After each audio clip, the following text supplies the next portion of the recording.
धर्म का एक जो गुण है, एक लक्षण अस्तेय है। अस्तेय यानी वैसे तो मैं लंबी चौड़ी व्याख्या है अस्तेय की, परंतु साधारण हम जो सुनते हैं चोरी नहीं करना अस्तेय होता है। तो जैसे एक गुण में बीच में टोकना चाहूंगा, ये अस्तेय चोर अचौर्य जिसे हम कहते हैं, ठीक है, तो ये जो आपने 10 गुण का एक सूत्र श्लोक में सुना है, उनको आप हिंदी में एक बार थोड़ा स्पष्ट कर दें हमारे दर्शकों को समझने में। मैं बिल्कुल आपको स्पष्ट कर रहा हूँ।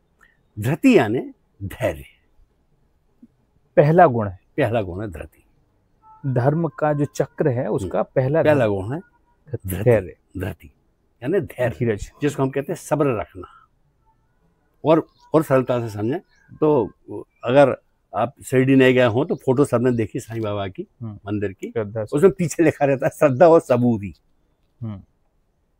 सब्र, सब्र उर्दू है जी, धीरज हिंदी है और धैर्य संस्कृत है।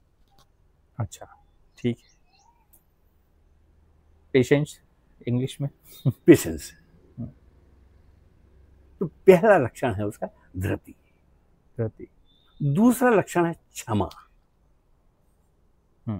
व्यक्ति के अंदर क्षमा का भाव होना चाहिए। क्षमा कायरता नहीं, क्षमा अपने सामर्थ्य को अपने अंदर समाहित करने की चीज है, उग्र होने की आवश्यकता नहीं।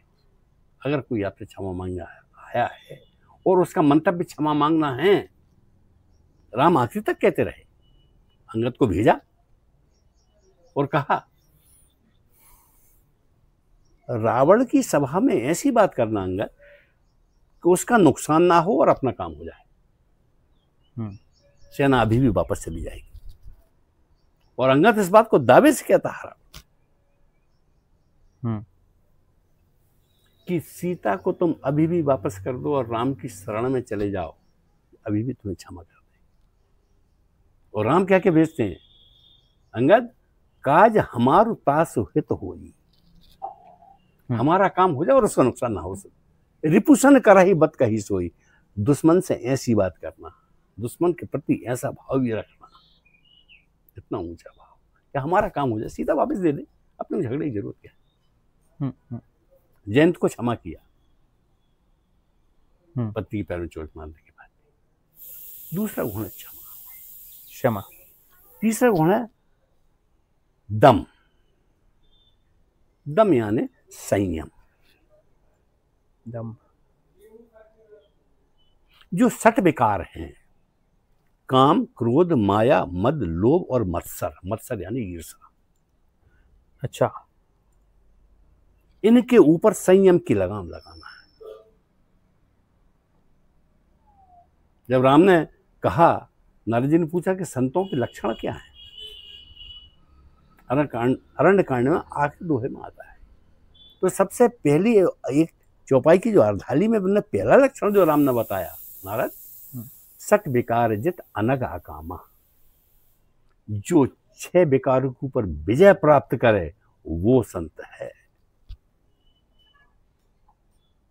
ठीक है, बड़ी सुंदर परिभाषा है संत की। संत मतलब संयम। जो इन विकारों पर विजय प्राप्त करे। हनुमान चालीसा में आप श्री गुरु चरण सरोज नद में पढ़िए, और नीचे की लाइन में श्री गुरु चरण सरोज ने जिमन मुकुरसार वर्ण रघुवर विमल जस जोदायक फलचार, बुद्धिहीन तन जान के सुमिरो पवन कुमार।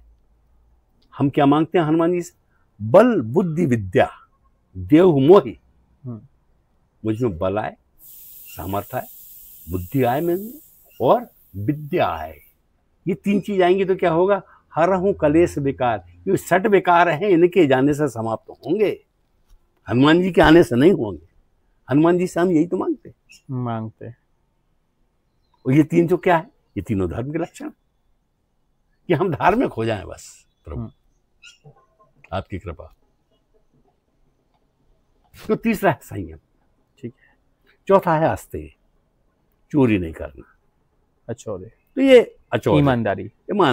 तो ये बड़ा सरल कह दिया, असल में बड़ा गहरा है इसका अर्थ, चोरी नहीं करने का। अगर हम सामान्य भाषा में समझे तो, सामान्य भाषा में तो चोरी नहीं करना है। गहराई इसकी ये है कि जो चीज आपके लिए अधिकृत नहीं है विधिक रूप से, उसकी कल्पना भी आपके अंदर नहीं आनी चाहिए। अगर आपके मन में अनधिकृत चीज के लिए विचार भी आ गया तो आप आपके शरीर से तो गिर ही चुके। तो तुरंत उस क्षण में आप अधर्म में चले गए, उससे भटके और आप अधर्म हो गए। ये है अस्ते का अर्थ, मात्र कल्पना से भी। मात्र कल्पना से भी। तब तो उन्होंने कहा कि भगवान कि निर्मल मन जन सो मोहि पावा। मन इतना पवित्र होना चाहिए कि मन के अंदर भी ये भाव ना आए चोरी का। नहीं करी है ना, वो तो आपका अवसर नहीं मिला।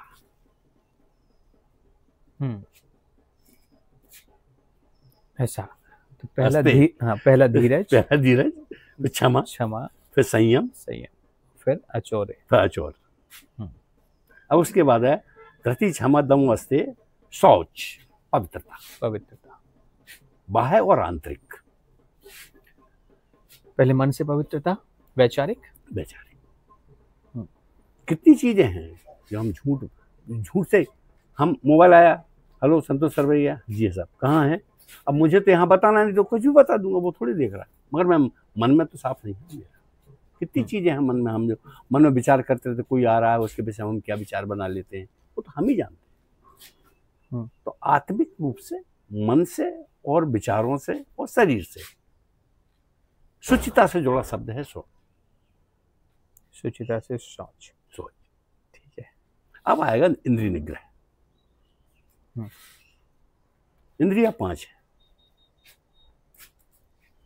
नाक, कान, जीभ, त्वचा और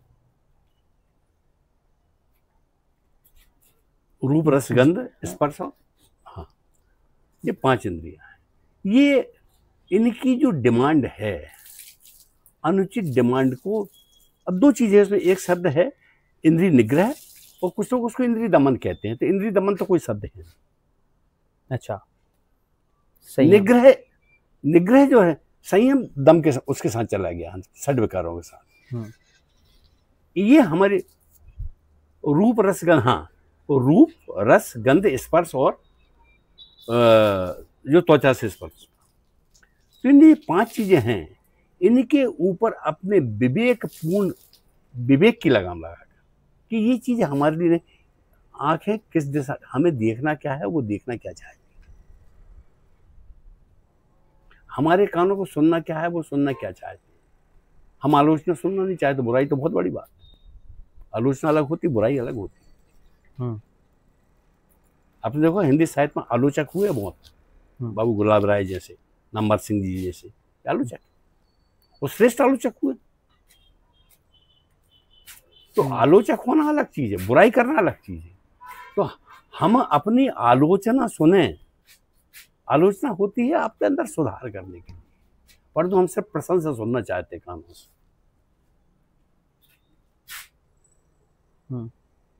तो विवेक पूर्वक अपनी इंद्रियों को उन भटके हुए रास्तों से हटाकर राह पर लाना इंद्रिय निग्रह है। ठीक है। 7वां गुण, फिर धी यानी बुद्धि, विवेक, धी यानी बुद्धि। बुद्धि होना, आप में अगर बुद्धि नहीं होगी तो आप कोई निर्णय नहीं ले पाएंगे। अपन कहते हैं कोई आदमी गलत करता है, निर्बुद्धि है, निर्बुद्धि, बेदिमाग। दिमाग उर्दू शब्द है, बुद्धि हिंदी। विद्यावान, विद्या। अब विद्या, बहुत सारी चीजें हैं विद्या में। एक तो वो है जिससे उदर पोषण होता है, हम पढ़ते लिखते हैं, नौकरी करते हैं, व्यापार करते हैं, तो वो विद्या है। और फिर आध्यात्म में जाएंगे तो विद्या वो है सा विद्या या विमुक्त है, जो संसार से मुक्त कर दे। अच्छा, वो विद्या है जिसको हम पराविद्या भी कहते हैं। तो ज्ञान की उस ऊंचाई पर पहुंचना जहां हम जीवन काय के लिए मिला है, उसका यथार्थ क्या है वह जाने। राम जन्म के हेतु अनेक, हमारा जीवन किस हेतु है। मानव जीवन, जो लोग कहते 84 लाख होने के बाद मिलता है, मतलब बहुत लंबा टाइम लगता है इसमें मिलने में, और मिला है उसकी सार्थकता क्या है जब हम ये जान लें। तो उसके लिए आपको ज्ञान लेने के लिए तत्पर होना पड़ेगा किसी योग्य गुरु के पास जाकर, जो सांसारिकता बताए आपको, वो विद्या है। और वैसे तो विद्या सारे संसार में जितने लोग हैं, बिना विद्या के तो आदमी रोटी मजदूरी क्यों करता है, विद्या नहीं है उसके पास। शारीरिक श्रम ही बचता है, उदर पोषण का साधन भी विद्या है। सत्यम, 8 के बाद 9वां गुण सत्य। और 10वां है अक्रोधो, क्रोध नहीं करना, मतलब विनम्रता। ये 10 लक्षण हैं जिनसे धर्म प्रकट होता है, जो व्यक्ति के आचार में होना चाहिए। मतलब ये धर्म के लक्षण, जैसे जैन पंथ में 10 लक्षण धर्म कहा जाता है। इन्हीं को महावीर ने, शब्द के हेर फेर बदल के साथ भगवान महावीर ने भी इन्हीं को प्रतिपादित किया था। धर्म यही मानस में भी कहा गया है। मानस में तो राम ने जो पैरोकारी की है धर्म की, मैं तो कहता हूँ किसी की बात मत मानिए। जिस व्यक्तित्व, जिस नाम से भारत की पहचान है राम के नाम से, तो राम कहेंगे उस बात को तो मानेंगे कि नहीं आप? बिल्कुल। जहां ये कहा जाता है कि विराट रूप जो है भारत का वो राम है, और राम क्या है? वाल्मीकि कहता राम वो विग्रहवान धर्म का विग्रह है राम। धर्म का विग्रह राम है। मतलब ये जो मूल 10 गुण बताए हैं, हाँ। इन 10 गुणों का अगर हम एक रूप देखना चाहें, हाँ। तो वो राम। तो राम के पूरे जीवन, देखिए एक बात है, जीवन का एक आधार तो है ना जीने का, आप किस आधार पे जिएंगे? चरित्र। एक आपके अंदर एक आचार संहिता तो है होना चाहिए ना, आप कैसे जीवन को जिएंगे? तो महाराज मनु ने जो धर्म के जो 10 लक्षण प्रतिपादित किए हैं, पूरे विश्व में किसी भी संप्रदाय के अंदर, किसी राष्ट्र के अंदर, जिन लोगों ने, जहां तक आपको प्रगति दिखती है मानव की, वहां धर्म का उजाला है। जहां प्रगति नहीं है, वहां, जहां आदमी अभी भी असभ्य है, जहां प्रगति नहीं है, जो मनुष्य में नहीं शामिल होते, जिनको हम मानव नहीं मानते, क्यों? अधर्मी वो है। अधर्मी, विधर्मी होने की परिभाषा वो है जो धर्म को स्वीकार नहीं करता। कोई जाति अधर्मी थोड़ी, कोई जाति विधर्मी थोड़ी कहलाएगी। धर्म का ठेका किसी जाति ने नहीं लिया। जो इन 10 लक्षणों को अपने जीवन में उतारेगा वो धार्मिक है। संप्रदाय विशेष से फर्क नहीं पड़ रहा, नहीं। इन मूल गुणों से फर्क पड़ रहा है। तो वो तो हर जगह होते हैं। पूरे विश्व में कोई भी व्यक्ति ये कह दे कि इन 10 लक्षणों के बगैर जीवन जिया जा सकता है, तो बताए इन 10 लक्षणों की आवश्यकता किस व्यक्ति, या इसमें से कौन सा लक्षण हटा दिया जाए तो मानव मानव रह जाए? तो ये तो हर, जैसे आप संप्रदाय कह रहे हैं, जिन नाम से हिंदू, मुस्लिम, सिख, ईसाई जाने जाते हैं, तो हर संप्रदाय के ग्रंथों में इन्हीं 10 लक्षणों की बात की गई है। हर जगह इन कोई संप्रदाय का अलग से ग्रंथ है नहीं, ये मानव धर्म है भाई। मनु ने ये थोड़ी लिखा है उसमें कि ये हिंदू धर्म है। उस समय हिंदू था क्या? उस समय मुसलमान था क्या? उस समय ईसाई था क्या? जैन, बौद्ध, पारसी थे क्या उस समय? नहीं। राम भी इक्ष्वाकु वंश की 39वीं पीढ़ी में हुए। हाँ, बहुत देर बाद। ना राम के पहले भगवान शंकर ने राम की कथा कही है, 38 राजाओं की क्यों नहीं कही? अच्छा, उसके पहले 38 राजा हुए महाराज, उनके पिता थे दशरथ तक, वे क्या प्रतापी नहीं थे? कितना बड़ा वंश था, सूर्यवंश कहलाता है। सूर्यवंश, सब प्रतापी थे। महाराज हरिश्चंद्र उसमें हुए हैं, महाराज दिलीप उसमें हुए, भगीरथ उसमें हुए जिन्हें गंगा लाए, अंशुमान उसमें हुए हैं, महाराज सगर उसमें, शिवी उसमें हुए हैं, बड़ी परंपरा, रघु उसमें हुई, एक लंबी परंपरा है। तो राम की कथा क्यों? भगवान शंकर कहते हैं राम कथा गिरजा में बरनी, मैं राम की कथा कहता हूं।